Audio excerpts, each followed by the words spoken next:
गांव की जिठानी। शांति अपने दो बेटों अर्नव और आरुष के साथ शांति से जीवन बिता रही थी।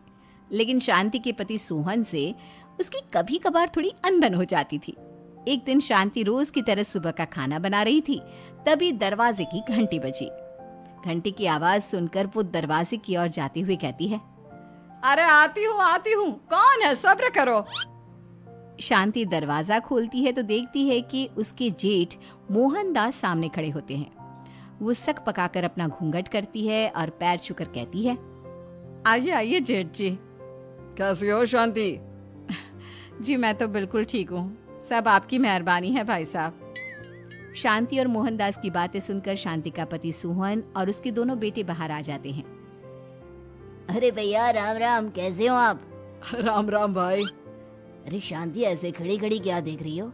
चाय कॉफी कुछ लेकर आओ, भैया आए हैं। शांति तेजी से रसोई की ओर आगे बढ़ती हुई कहती है, अरे मेरी माँ, गेट खोलने के चक्कर में मेरे तो चावल ही जल गए।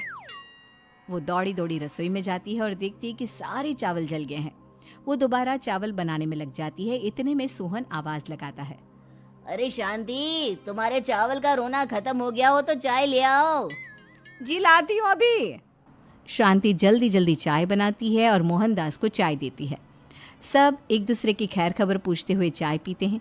चाय खत्म होती ही मोहनदास शांति की ओर देखते हुए मजाक में कहते हैं, शांति, अब तुम्हारी चाय में दम नहीं रहा, अब हमें चाय बनाने वाली बदलनी पड़ेगी। ये कैसे मुमकिन होगा जेठ जी? घर और बाहर का सारा काम मुझे ही करना पड़ता है और कभी कभी जल्दी जल्दी के चक्कर में काम बिगड़ जाते हैं, जैसे आज चावल जल गए। अरे इसी का तो हल लेकर आया हूँ। मैंने रिश्ता देखा है अर्नव और आरुष के लिए।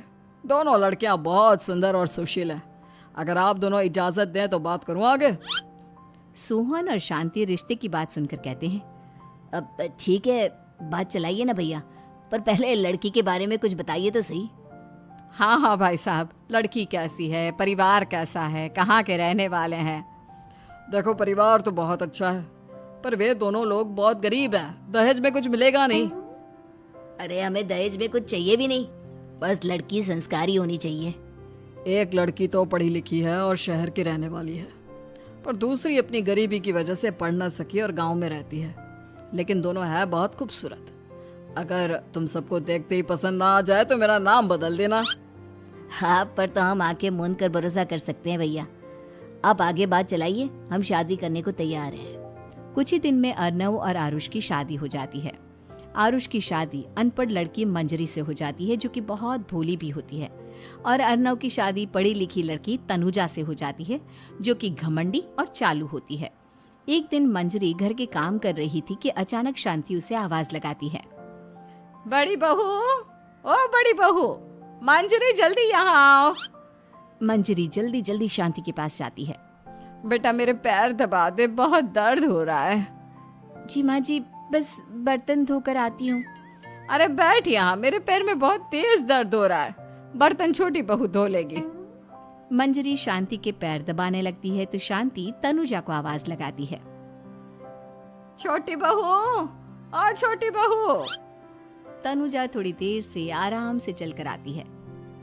जी माँ जी, आपने बुलाया मुझे? आपको कोई काम था क्या? तू कुछ काम कर रही है या? शांति की बात काटते हुए तनुजा बोलती है, कुछ नहीं माँ, फोन पर अपने घर पर बात कर रही थी। अरे बाद में बात करियो अपने घर वालों से, पहले जाके बर्तन धो ले। तनुजा मुंह बनाते हुए अपनी जिठानी की ओर देखती है और मन ही मन कहती है, ये महारानी वहां बैठी है, ये नहीं कि बर्तन धो ले। मैंने इतनी पढ़ाई बर्तन धोने के लिए की थी क्या? तनुजा दांत पीसकर वहां से चली जाती है। अगले दिन सब दफ्तर चले जाते हैं, तभी डाकिया चिट्ठी लाता है। शांति चिट्ठी लेकर मंजरी से कहती है, बड़ी बहू, जरा छोटी बहू को बुलाना, एक चिट्ठी आई है। मेरी तो आंखें कमजोर है तो मुझसे पढ़ा नहीं जाएगा। मंजरी तनुजा के पास जाकर कहती है, तनुजा, तुम्हें माँ जी बुला रही हैं। मुझ पर हुक्म मत चलाओ, काम बताओ काम। अरे मैंने तुम पर कहाँ हुक्म चलाया, और हुक्म चला भी दूंगी तो क्या हुआ? तुम तो मेरी छोटी बहन की तरह हो ना। तुम जैसी अनपढ़, जाहिल और गांव की गवार मेरी बहन नहीं हो सकती।